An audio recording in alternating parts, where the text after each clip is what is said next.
judicial magistrate first class. Above the judicial magistrate first class, there is a court which is known as a sessions court. So sessions court is a higher court which tries very serious offenses. They are known as sessions tribal cases. So concept of understanding the hierarchy of the judiciary so far as criminal administration jurisdiction is concerned is also essential. First is judicial magistrate first class, and then chief judicial magistrate, and then sessions court. And above the sessions court, there is high court. So this is how the hierarchy is. That earlier there was a court known as Metropolitan Court and Chief Metropolitan Court, but under the BNSS, the Court of Metropolitan Magistrate has been abolished. Instead of that, now all the judges are known as Judicial Magistrate First Class or Chief Judicial Magistrate First Class. So certain cases, those are not serious, are triable as summons triable cases. And serious cases are tried as a warrant triable cases. So just with this brief background, let us begin with the topic which has been assigned to me. First of all, I will address on the registration of FIR, which is a very crucial step in the administration of criminal justice.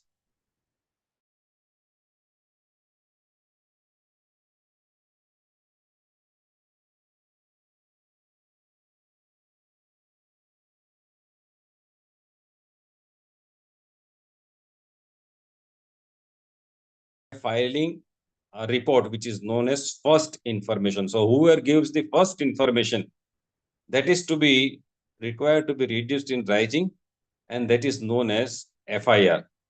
Now, sometimes the question arises whether the registration of FIR is a condition precedent for starting investigation. Usually, yes. Normally, almost in all cases, the investigation starts with the registration of FIR. But there are cases where investigation would start first and FIR is registered later on. The instances are like that somebody commits an offense in an open public area, and police officer is just passing by that place, and he sees that commission of the offense. In that case, he is not supposed to go to the police station and register the FIR. He can immediately apprehend, arrest the person. That is the first step of investigation. He can also search his body and take away weapons which are used by the accused. And that is a second step of investigation, collecting the weapon used. And he can also do certain preliminary steps of investigation on the spot. And later on, either he himself or any person from the public who has viewed commission of the offense can register the FIR. So usually it is true that upon registration of FIR, investigation starts, but it is not a universal law. Many a time it so happens that investigation starts first and a FIR is registered later on. Now, there are large number of cases coming to the High Court. There are certain duties cast on the magistrate also about registration of FIR or directing investigation by the police. So large number of litigation is in the nature where person is aggrieved by refusal to register the FIR. So many petitions come to High Court. Sometimes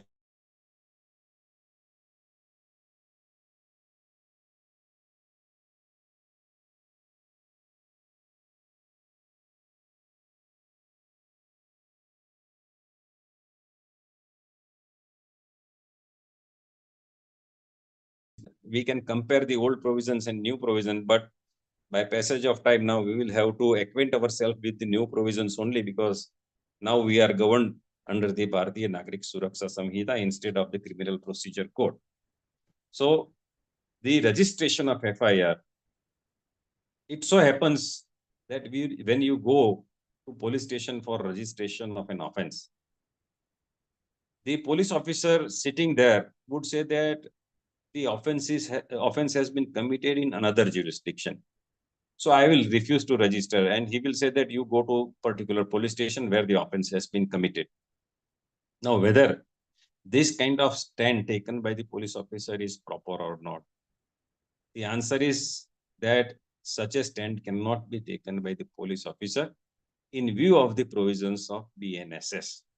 Earlier also, in 2013 and 2014, based on the Supreme Court judgment, the central government had issued advisory whereby all the states were directed to inform all police stations that whenever somebody comes to the police station for giving an information pertaining to commission of a cognizable offense, the request cannot be turned down on the ground that the particular police station has no jurisdiction.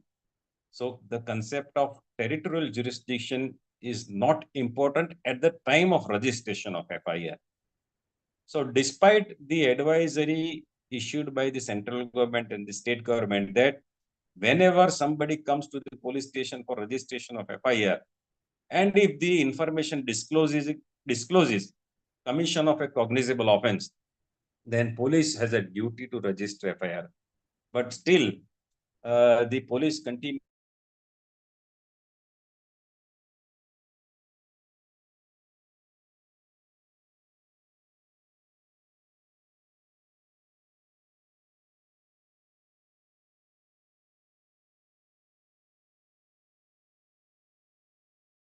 clearly cast a duty on the police officer in charge of the police station that whenever a person comes to the police station, gives an information which discloses a cognizable offense, then irrespective of the area where the offense is committed, irrespective of the jurisdiction of that particular police station, the police must register FIR. So earlier it was known as zero FIR. Now also under the new law, the registration of FIR, irrespective of the jurisdiction of the police, the concerned police station, is mandatory. So that difficulty which was being faced in practice is now obviated by the insertion of this section, which clearly mandates registration of FIR. Now, we have come across many instances where a person goes to the police station. In his view, the information discloses a cognizable offense. But still, the police officer concerned would refuse the registration of FIR. In such eventuality, what is the remedy for the ordinary person who has gone to the police station for registration of FIR? Now, there is a welcoming feature in section 173, which says that you can give FIR orally, or you can send it in writing, or you can send information through electronic medium also. So you can send it by email also. If you have a WhatsApp number of that particular police station, possibly you can send it through WhatsApp also. But the sending of FIR through electronic medium is now permissible under new section 173. Only requirement is that once you send FIR through electronic medium, you have to go there to police station within 3 days, and you will have to personally sign the FIR within a period of three days. So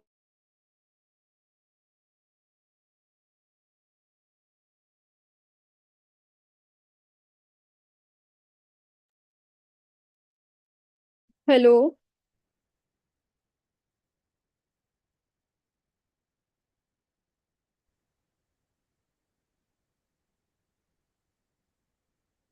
am I audible? Yes, sir, now you're audible. Okay. Yes. So I was on the aspect of sending FIR through electronic mode and signing there within a period of 3 days. So that is one of the modes now available for registration of FIR. Now, suppose that also does not yield the desired result and the FIR is not registered, then what is the another option to the citizen? The third option is that in that event, the concerned informant can send a copy of the information to the higher police officer, that deputy superintendent of police, or if it is city, then assistant commissioner of police or commissioner of police, wherein he can inform that he had gone to the police station, but the police officer has refused to register FIR. And in my view, the information which I am giving it clearly and certainly discloses a commission of cognizable offense, and therefore FIR needs to be registered. Now, when such an information is sent to the higher officer, he can either take up the investigation himself, he can himself direct the officer concerned to register the FIR, or he can direct that officer concerned to do investigation. So now that option is also available. Now, suppose that also does not give the desired result, then what is an option? Earlier, we used to come to High Court for by filing a petition that I have made my all efforts for getting the FIR registered, but the FIR has still not been registered. In that event, the High Court would usually direct, if the court is convinced that cognizable offense is disclosed from the information, then High Court would direct the authority concerned to register the FIR. Now, one additional step under the BNSS is available, that is in the form of section 175(3). Earlier it was 156(3). But the parameters of 156(3) were not very clear. Only during last 10 years, from the judgment of, in the case of Priyanka Srivastava, which is of, I think, 2015 or 2016 judgment, and then Babu Venkatesh and Vijay Kailas Vargyam, that was the case.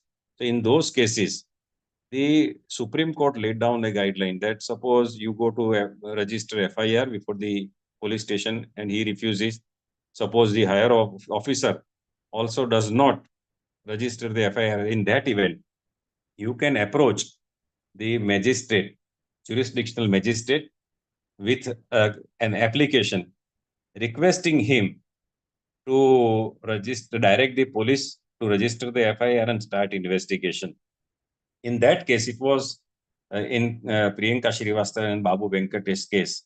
The Supreme Court said that to invoke section 156(3), now it is 175(3), the person should at least first point out that FIR was given to the police in a police station, in charge of police station. Thereafter, it was followed by the complaint being sent to the higher officers, and it should be backed by affidavit that I am saying this on affidavit, and thereupon the magistrate was entitled to direct the police to register FIR and start investigation. So now what was said by the judgment has now been engrafted in the form of the provision under section 175(3). So 175(3) clearly provides that if you want to invoke the jurisdiction of the magistrate for registration of FIR and starting of investigation, three things are required. First, you must say that you have already approached the police station and it has not refused to register. Thereafter, you have approached the higher officer. He has also refused. And then you will have to give an application affidavit that these two steps were preceded and it has not resulted into registration of FIR. Therefore, please direct the officer concerned to register FIR and start investigation.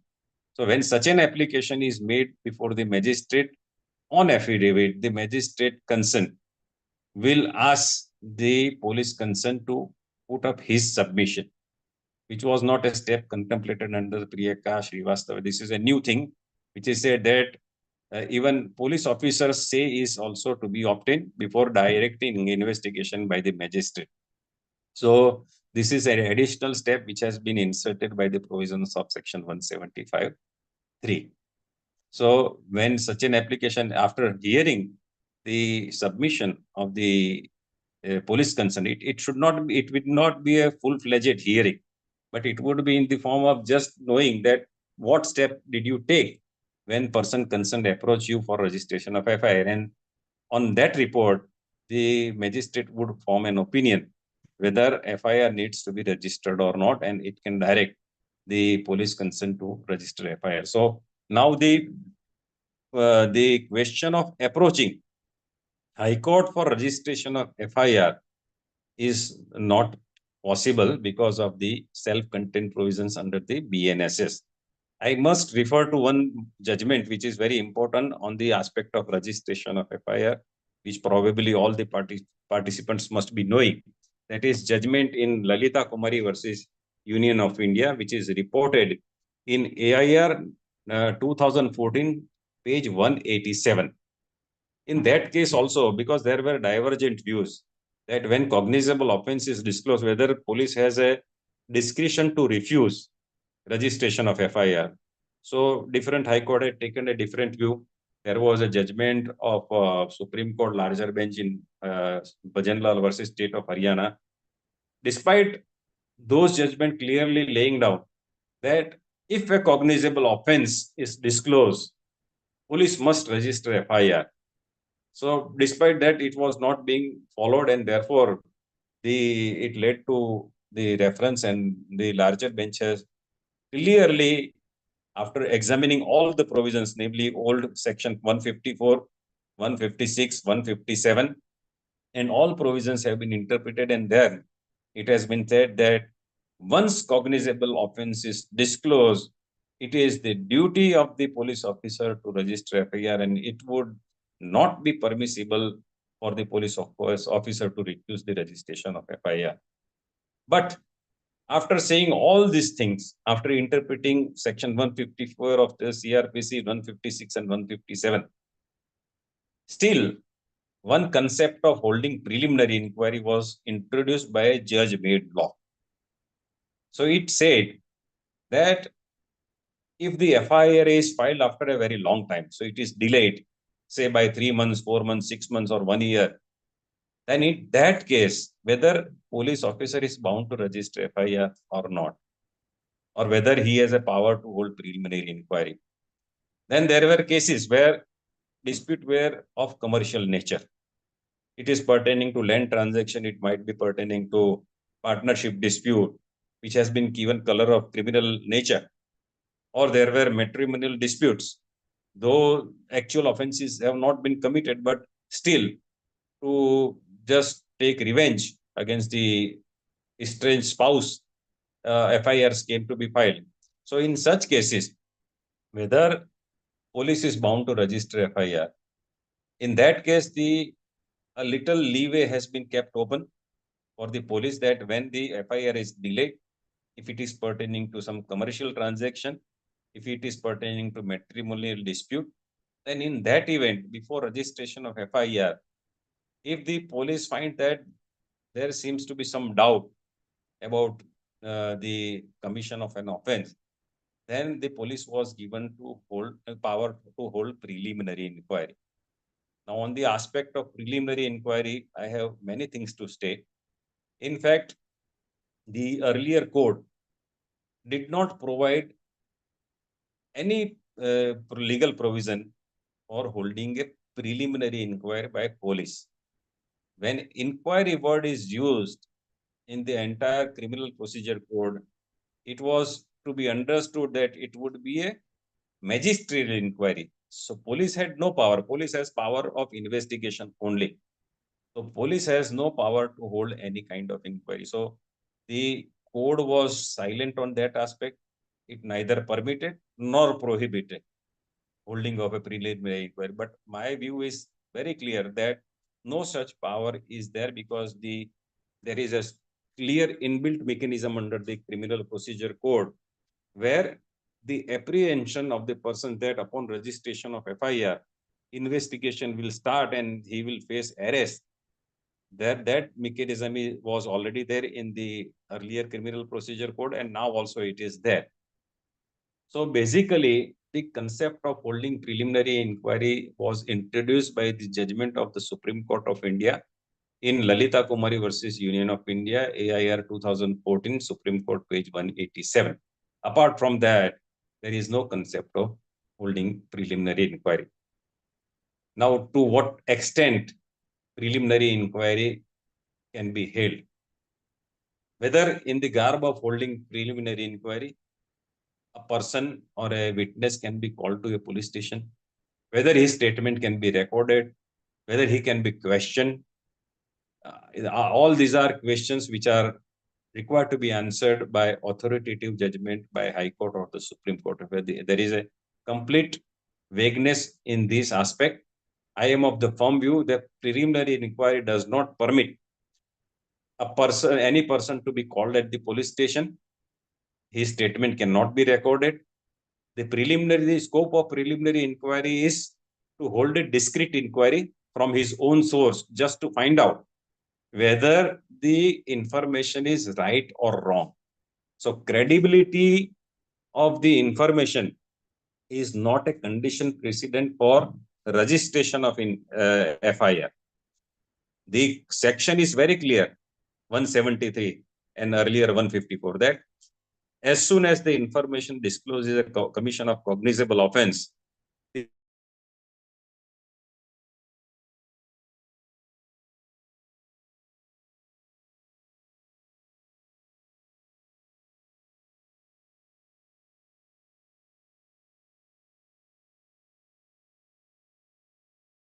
so it is for the court to now clarify what is the scope and extent of holding preliminary inquiry. And my personal view is very clear that in the garb of holding preliminary inquiry,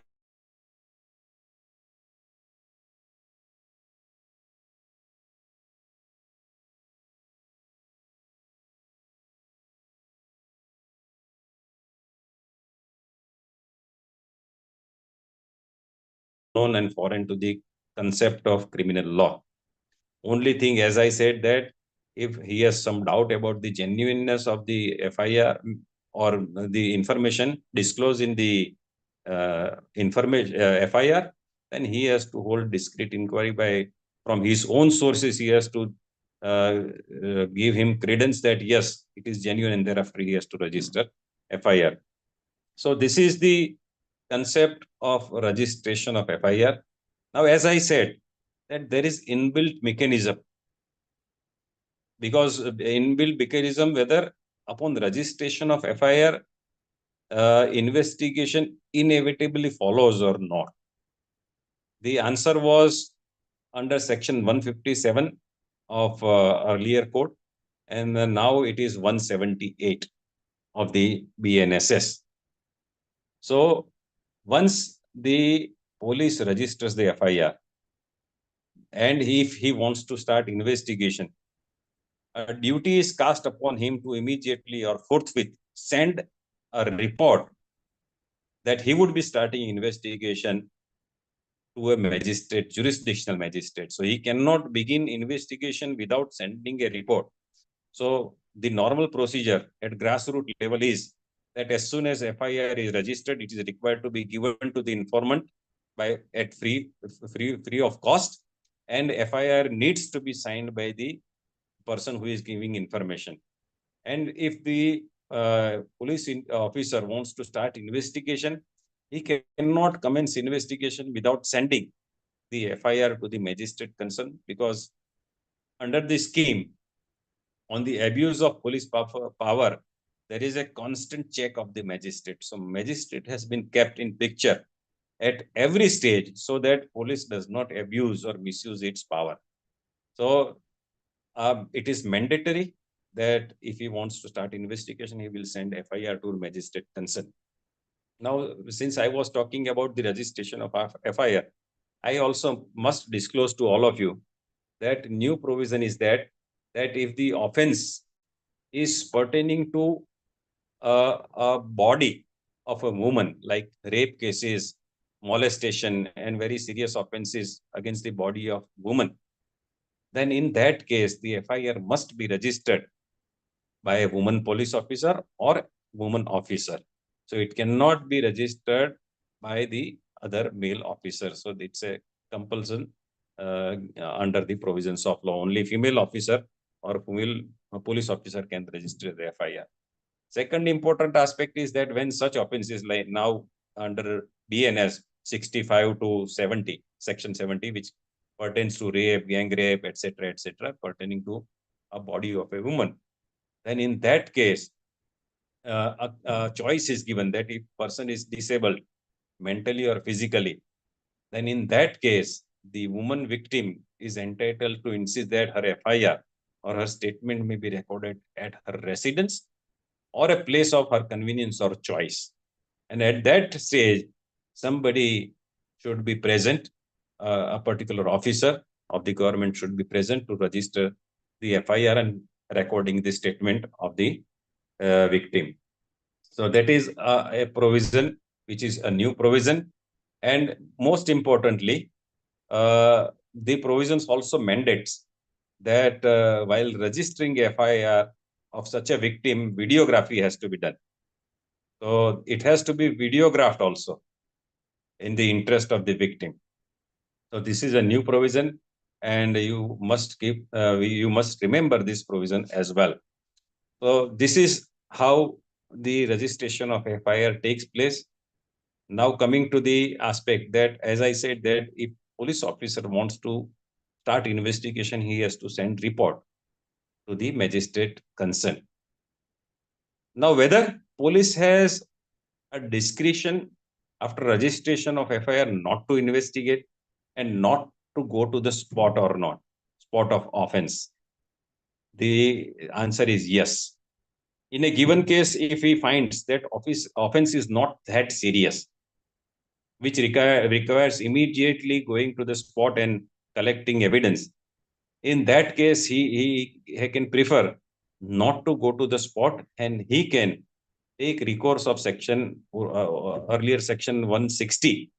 Now probably it is 180 or 179, which provides for issuing summons after registration of FIR and calling only such persons who are acquainted with the FIR to come to police station and give his statement. But there it is a clear summons. It cannot be in the form of samajyadi. It has to be a summons under section 160 earlier.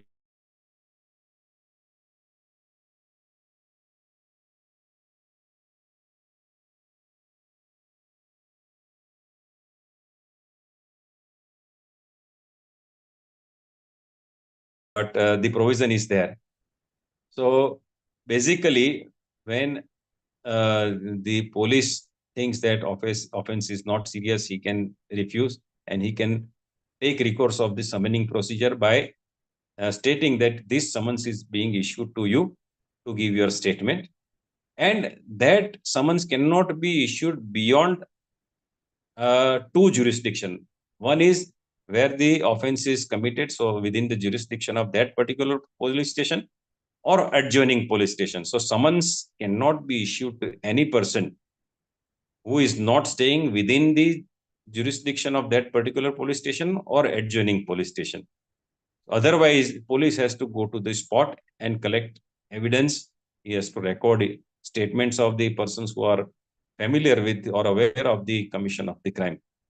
So that is one option available.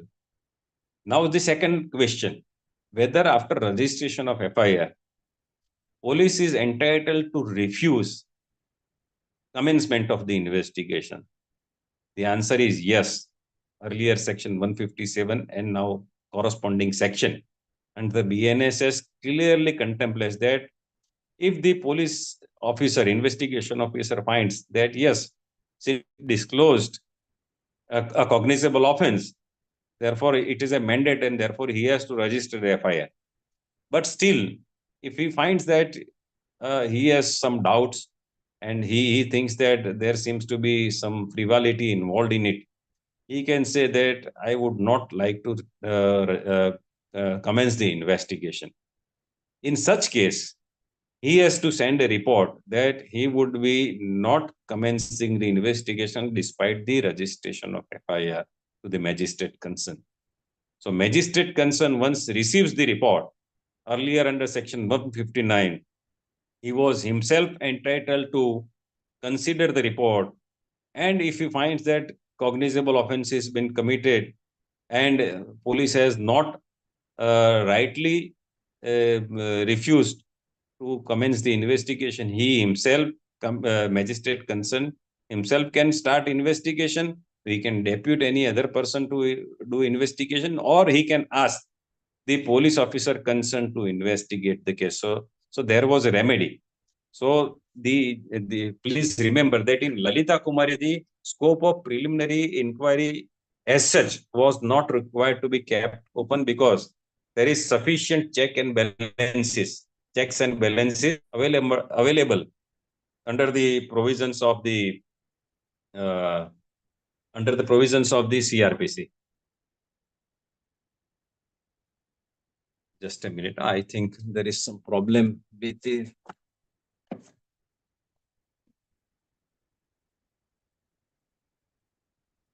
Okay. Am I audible? Yes, sir. Yes. I think battery is running down very quickly. And the charger is also a little bit difficult. Let me just check.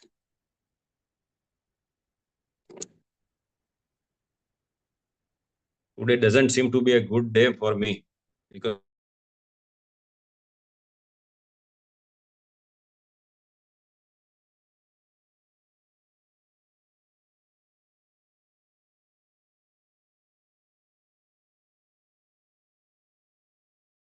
computer again, and you will have to wait for about 5-10 minutes. So anyway, this is these are the provisions pertaining to investigation, registration of FIR, and I think all participants are clear on this aspect. Now coming to the power of arrest. So whether upon the registration of FIR, is it necessary to arrest anybody? The answer is that power to arrest is one thing and exercising that power is another thing. This has been said by Honorable Supreme Court in Joginder Kumar's case, which is reported in 1994, AIR 1994, Supreme Court, page 1349. In that case, the Honorable Supreme Court clearly said that mere registration of FIR is not sufficient. One, for arrest, there has to be a credible information or credible suspicion or reasonable complaint, reasonable suspicion or reasonable complaint that person has committed an offense, then only power to arrest can be exercised. So mere power to arrest does not necessarily justify doing arrest in each and every case. And Supreme Court examined in that case the police commission's report, which stated that approximately 60% of the arrests were absolutely unjustified, and there was no necessity to arrest person because there are offenses and offenses. If a person has committed a very grave and serious offense like murder, rape, etc., there is a justification for arrest. But there are offenses which are not that serious, punishable with 7 years, maybe 10 years, forgery, criminal breach of trust, cheating, and such minor offenses. Then in that case, usually such cases are based on documentary evidence. So in such cases, it is not necessary to arrest in every case the accused person. So in Joginder Kumar's case, the Supreme Court clearly said that police officer should not mechanically arrest a person merely upon registration of the FIR. But that judgment was not followed for a long time. So ultimately, the Parliament had intervened in 2010, and in Section 41, subsection 1, clause B was introduced. And in that case, by that provision, it is said that when offense is punishable up to 7 years imprisonment, it is not necessary to arrest a person, and police can resort to issuing a notice to him, and if a person accused obeys that notice and he responds to the notice and comes to the police station for cooperating in the investigation, in that case the police may not arrest that person. So that provision was introduced somewhere in the year 2010 in the form of Section 41, subsection 1, clause B. But despite the insertion of the provision, the police officers still continued indiscriminatory arrest in the event of registration of FIR. Ultimately, the Supreme Court in Arnesh Kumar, which is reported in Arnesh Kumar versus State of Bihar, which is reported in AIR 2014 Supreme Court, page 2756, has clearly said that please do not arrest when the offense is punishable up to 7 years imprisonment. And if you want to arrest, you must record the reasons for arresting. So 7 years imprisonment if offense is punishable. So the judgment was given in the context of section 498A of the IPC, which is pertaining to cruelty and matrimonial dispute. But while giving conclusion, the Supreme Court made it clear that whatever directions the court is giving with regard to all offenses that are punishable up to 7 years imprisonment. So whenever the offense is punishable up to 7 years imprisonment, then it is not necessary to arrest the person, and police must satisfy that first of all, the information is credible, or complaint is reasonable, or there is a reasonable suspicion that offender or accused has committed an offense. In such cases, the police was entitled to arrest the person after recording reasons. Without recording reasons, it was not permissible. And if it does not want to arrest, then also reasons were required. And for recording reasons, there are certain categories that he thinks that if he is not arrested, he would avoid the court's proceedings, or that he might repeat the commission of the offense. So in all such circumstances, the police would be justified in arresting persons if the offense is punishable up to 7 years. Now, that judgment also was not being followed by the uh, by the uh, police, and therefore, in Satinder Kumar Antil's case, you must remember, because you are appearing in examination for GMFC and civil judge. This Satinder Kumar Antil's judgment clearly again reiterated what has been stated in Arnesh Kumar, and now duty is cast upon the magistrate also, that whenever police arrest a person with regard to a commission of an offense which is punishable up to 7 years, then the magistrate must scrutinize the reasons for arrest, and it should not mechanically pass an order of judicial remand or police remand upon production of the accused before him. So that is a clear direction, and it is said that if magistrate does not follow the guidelines given in Arnesh Kumar and Satinder Kumar Antil's case, then that should be reflected in his judicial record, and he should be sent to the Judicial Academy for understanding the concept of arrest, that it is encroachment on the liberty of a person, and therefore it should not be permitted to be mechanically exercised. So that kind of direction is given. And in another judge, because if you try to find a judgment in the name of Satinder Kumar Antil, then you will find about 5 to 7 judgments. In one of the judgments, it is also a duty cast upon the public prosecutor who is opposing the bail application to see that no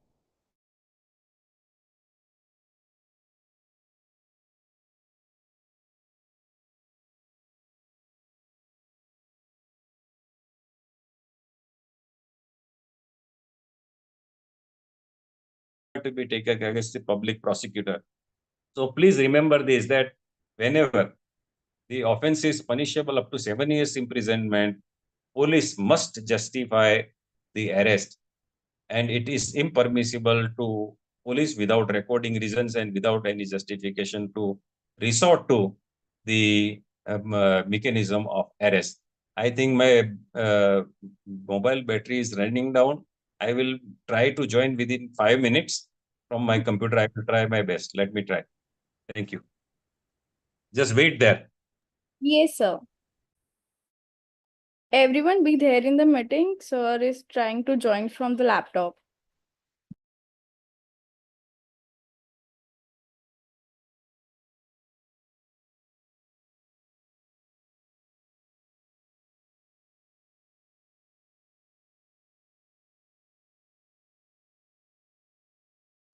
Meantime, whosoever have any question regarding to this session, they can write in the chat box. We'll take after sir's over.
I think there is some problem anyway.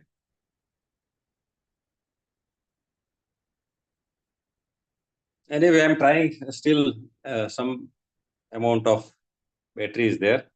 Let me try. Now, this is so far as arrest is concerned. So one must remember that arrest is only permissible when police has a justification, has a credible information that the accused has committed an offense. Am I audible? Yes, sir, you are audible. Okay, fine. Now coming to other aspect of the arrest, that whether arrest necessarily means that person should be touched and he should be kept in confinement. The answer is that it is not necessary. If somebody submits to the order of the police officer, then he need not be touched if he submits to the custody. And so far as women accused are concerned, the only woman officer can touch and arrest that kind of woman accused. So that is a requirement. Now, you must remember one thing, another thing also, that earlier there were judgments that a person should not be handcuffed. An accused should not be handcuffed because it is a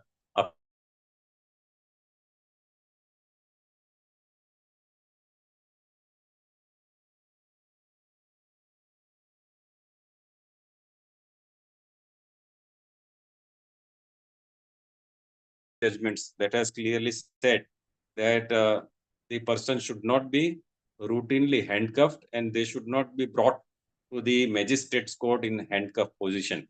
And there were guidelines issued that before handcuffing, certain condition precedent should be there. So now there is a change in the law. Now handcuffing is permitted, and it is permitted when the accused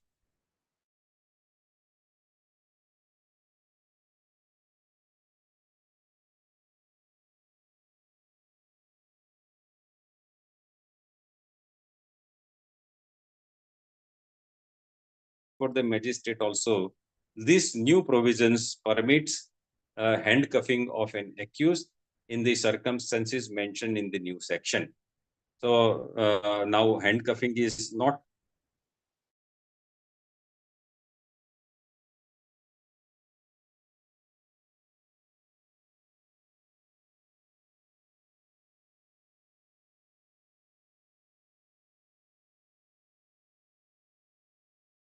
without the procedure established by law. Now there is a law. So handcuffing is permitted under the law. So the deprivation of the liberty or dignity of a person is by a law made by the parliament, and therefore it would not violate Article 21. And so far as other aspects are concerned, the code, this new BNSS also clearly said that no arrest should be made in violation of the provisions contained in the BNSS. So it is the responsibility of the police officer as well as the magistrate concerned to see that arrest is effected absolutely in consonance with the provisions of the BNSS and the judgments of the Supreme Court in Arnesh Kumar and Satinder Kumar Antils and Joginder Kumar. So this is on the aspect of arrest. Now coming to the bail, since time is short, I will complete within 5-10 minutes more.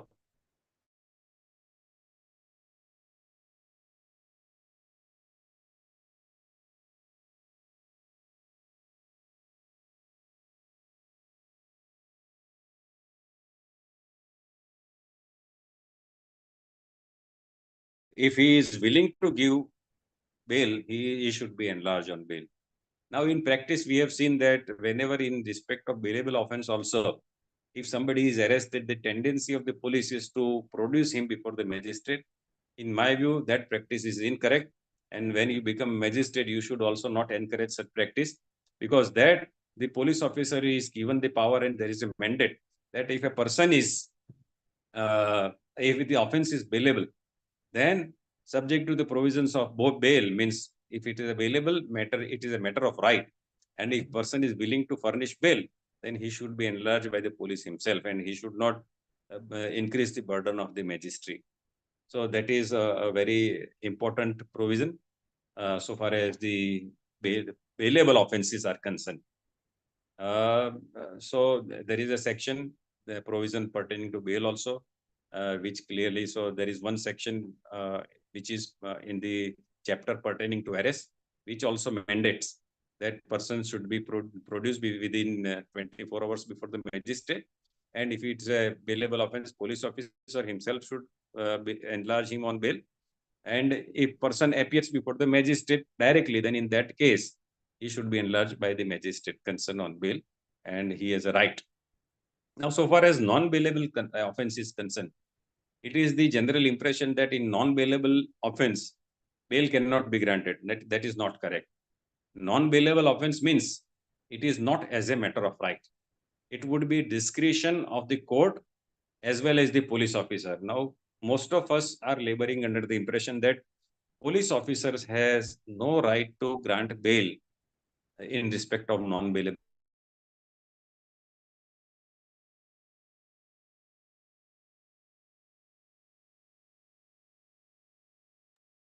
Hello, sir, your voice is not coming.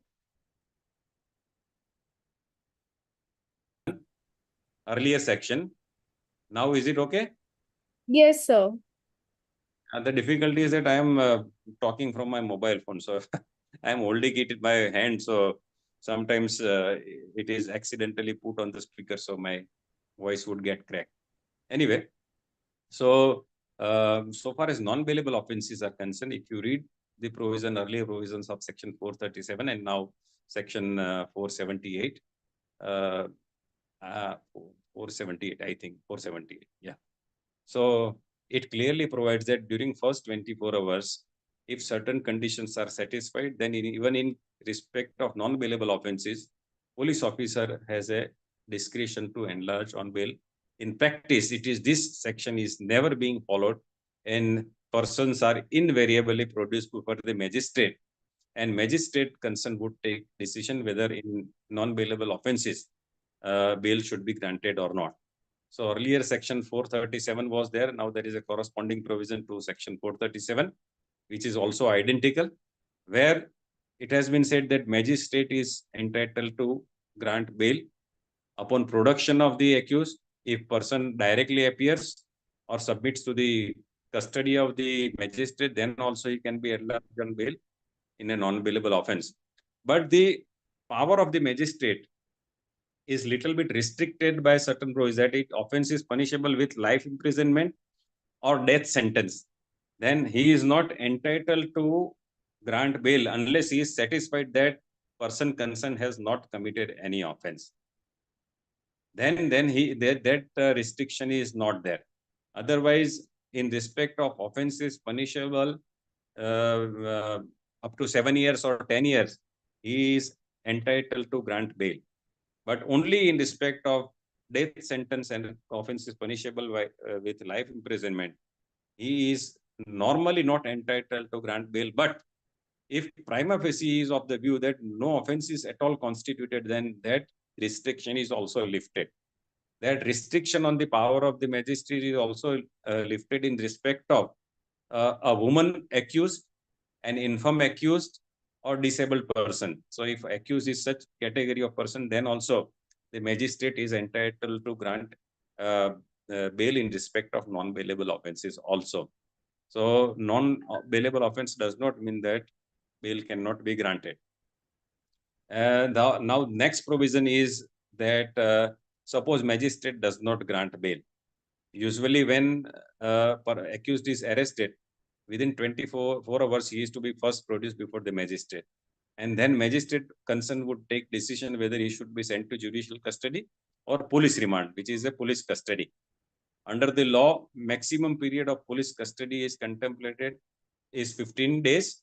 Earlier, because of the judgment in Anupam Kulkarni versus CBI, which is reported in 1992 AIR, I think page number 1768, wherein it is stated that during first 15 days of arrest, the custody can be either judicial or it can be police. And after 15 days, there is no authority to grant police remand.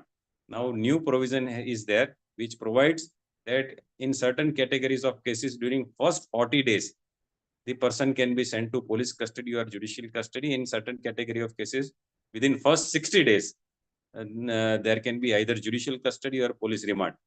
So the judgment in CBI versus Anupam Kulkarni versus CBI is now rendered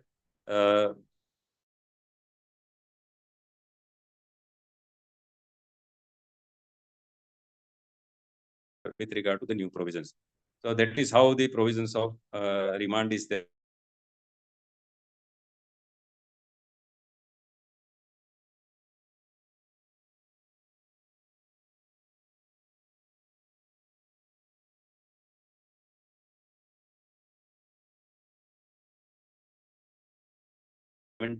Of the BNS, the anticipatory bail cannot be granted. That is a new provision. Earlier, there was an amendment in section 438 earlier in 2005, but that amendment was never brought into force. Despite that, amended provisions have been quoted in many Supreme Court judgments, which is an anomaly. But be that as it may, now the section 438 has been restored to its original position, and there is now no requirement that at the time of hearing of the anticipatory bail, accused should be asked to remain present, or a public prosecutor has a right to oppose. All those things have been not provided for under the new code. So this is pertaining to, when last provision is earlier section 439, and now it is 480 or 479. So 482 is now anticipatory bail, and 481 maybe is a power of High Court and Sessions Court to grant regular bail with regard to non-bailable offense. So that is a very broad provision, and High Court and Sessions Court jurisdiction is not circumscribed by any restriction, and it can grant if the court is satisfied that accused is prima facie not involved with the commission of grave crime, and it can be granted. So I think that is all from my end. I think I'm sorry, really sorry, because the battery is running now. It is 1%, and it is not recharging also. So I think we will have a session, and if the problem is that I will not be able to join in a question answer session. So those who have question, they can personally meet me.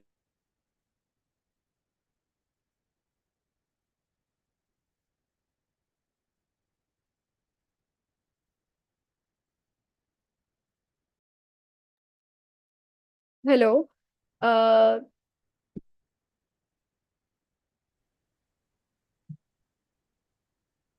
Thank you so much, sir, for this wonderful session. It's all about your efforts of that is for the all young advocates and taking session. So thank you so much, sir, for your the efforts, and I also express my gratitude for this wonderful session. It's okay, sir. Due to technical issue and the battery, we are not able to take the question and answer session. Advocates will personally come to meet you at the High Court if they have any question. I always welcome anyone who any question, whether civil or matter pertaining to criminal, any question pertaining to civil, constitutional, administrative law, they are always welcome, and I will try to satisfy their personal queries in the High Court whenever Thank you, they. sir. Thank you. Express deepest gratitude for your efforts and the wonderful session. Thank you, sir. Thank you very much. Thank you everyone for joining us today. With that, we are just end up today's session.